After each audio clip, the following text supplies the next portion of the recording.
Comments, then go to questions in the room, and then on Zoom. Take it away, Coach. Yeah, obviously a disappointing loss, disappointing fourth quarter there. Give the Mystics a lot of credit. They played hard, made some big shots down the stretch, and got the win today. Coach Jay Lawson with WJLA here in DC. First, welcome to DC. But this is 4-game losing streak for your team. How do you kind of make those adjustments to get them back in the win column? Well, I mean, I think we're playing hard. Like, we forced a ton of turnovers. We won offensive rebounds, but we do have to make some shots. And we haven't. We've been playing teams that have shot the ball extraordinarily well, especially from three. It's another game where the opponent shoots 56% from three. We've probably had more banked in threes against us than any team in the league. But we got to find a way to overcome it. We got to find a way to win even when we don't shoot it well and the other team does. And we almost did that by winning possessions, but by the number we did, but weren't able to execute down the stretch and get the kind of shots that we wanted. And just speaking of down the stretch, I know Ryan and Jordan mentioned just the shift of momentum. There's obviously some frustration and some technical fouls came in. So again, just as far as reinforcing or reiterating for some of your players how to maintain the composure when things are either going their way, when they're not going their way, especially kind of with Angel kind of getting rallied in the paint a little bit tonight. What do you tell your team? Well, I had a hard time keeping my composure.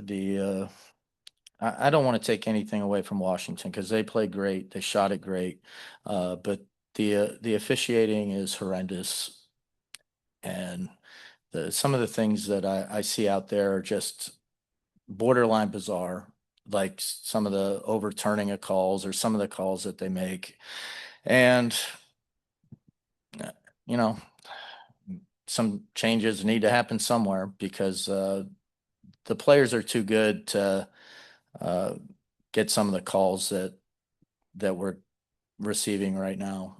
And that's Angel, and not just Angel. That's our whole team has been on the short side of a lot of officiating calls, and basically all we get in return is a lot of excuses, and then they say, yeah, they missed that one, that one, that one, that one, and that one.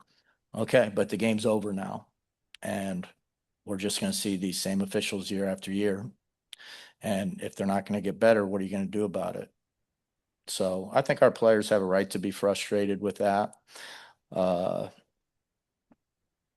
But I'm not really optimistic that anything's going to change. So we're going to have to figure out to win some games despite, I would say way subpar, way below what should be at the W level officiating. And just the final question for me, got the negatives out the way. Let's focus on the positives a little bit. Ryan Howard, 24 points.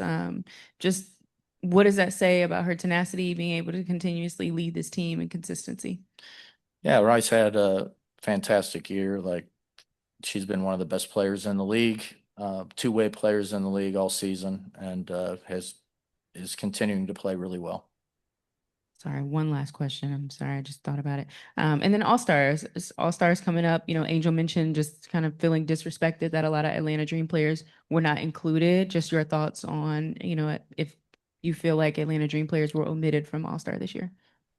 Well, I mean, they didn't. I think they will make the All-Star team. Now, it is an honor to be an All-Star starter, but unfortunately, I didn't think we got especially the fan vote. If we'd have been a little bit higher in the fan vote and these things, all three of them would have had a better opportunity to be all-star starters. I do expect the coaches to put, all three of those in as no-brainer. And I'm hoping that Jordan, because she deserves it. She's had that kind of a season, defensively, steals, assists, and kind of been our leader as a point guard. Hopefully the coaches will see to it that she gets a nod as well. Coach, thank you. Let's go to Jamila. Go ahead, Jamila. Hey, Coach. Saw that you switched out Nas and had her coming off the bench and Sika starting. Just wondering, what did you want to see from maybe Nas coming off the bench and Sika getting that start? Well, Naz is just on a minute restriction, so we were keeping her to 25 minutes today. We sat her out a game in Seattle, and it's just easier to control minutes if somebody's coming off the bench. They don't play the first 3 minutes of the first and second half. You're down to 34 minutes right there, and uh, it's easier to keep it at 25 and still have her in it at the end of the game. She's so valuable to us in a close game. We want to have her in at the end. Go ahead, Micaiah. Hey, Coach. Besides better officiating, what was one key component that you would have wanted to see from the team in those last few seconds of the fourth quarter to be able to create better shot opportunities and pull off tonight's win? Well, I did think there's a couple plays we didn't execute very well, and that's on us. And our pace, we were really good early pushing the ball, getting it out in transition. And when we decided to walk the ball up, we weren't getting the same type of shots. It seems like if we walk it up, we also uh, have a tendency to kind of walk into things and have less movement offensively. I think when we start fast, we usually continue in the possession fast. Now, if we do walk it up, we need to play with better pace than what we did. Go ahead, Emmanuel. We've talked about this for a while now about the officiating. What has the league's response been to your when you respond and send information, you're cutting up film? What has their response been? Do you feel like you're being heard? What are your thoughts on what the league is responding to you about this? Well, I mean, they listen to us, and then, for a lot of calls, they agree with us, but then it's over, and then it happens with another crew the next night. So I don't know how, we're really fighting for our players. I just don't know how productive it is. Go ahead, Doug. Yeah, Coach, I wanted to ask you about the 5 second call at the end of the game when you're down by two, because it appeared that 5 seconds was called, and then the call was changed to a timeout. Canada and Howard both thought that it was a 5 second call. I was curious your take on that, what you saw. Yeah, well, I saw a 5 second call, and then they changed it. But it's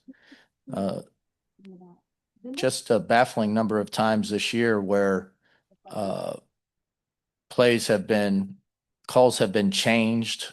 They miss they don't call something, and then 5 seconds later they come up with some call, or they call something and then they get together and they overturn it when you never see the only call I saw was 5 seconds. I'll watch it on tape to see if a timeout was awarded before 5 seconds. It's possible that I could have missed it, but the number of times we've had stuff overturned this year to go against us has been pretty remarkable.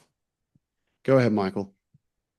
Coach, right before that 5 second play, there's about 4.7 seconds left in the shot clock. Nas hedged out to kind of help JC. The initial read looked good, but then she kept the pressure on there, end up committing the foul. Was there some miscommunication there about what the assignment was supposed to be, what the execution was supposed to be defensively? I don't know. Obviously, we didn't want to foul in that situation, so I don't know, you know, what she heard there. The first part of, as you said, was good. We forced it off to the side.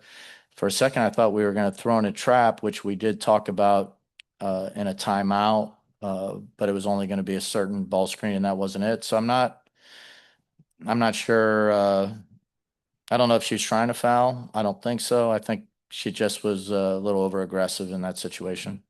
We'll finish with Wilton. Go ahead, Wilton. Coach, obviously 4 straight losses. In this four game losing streak, what reoccurring issue kind of concerns you the most in these 4 straight losses? Well, we haven't shot it very well. I mean, we're going to have to, start making some shots. I do think it kind of takes a toll on us when we don't shoot it well. All of a sudden, we start having more defensive breakdowns. We're going to have the kind of the toughness to handle like really bad shooting nights. But, we've had, we've had a few, uh, and at times, while other teams are having exceptional shooting nights and we're still in the game. So I know that once we, start making some shots, energy will probably stay higher throughout the entire game, and we'll be back to winning games just like we were before.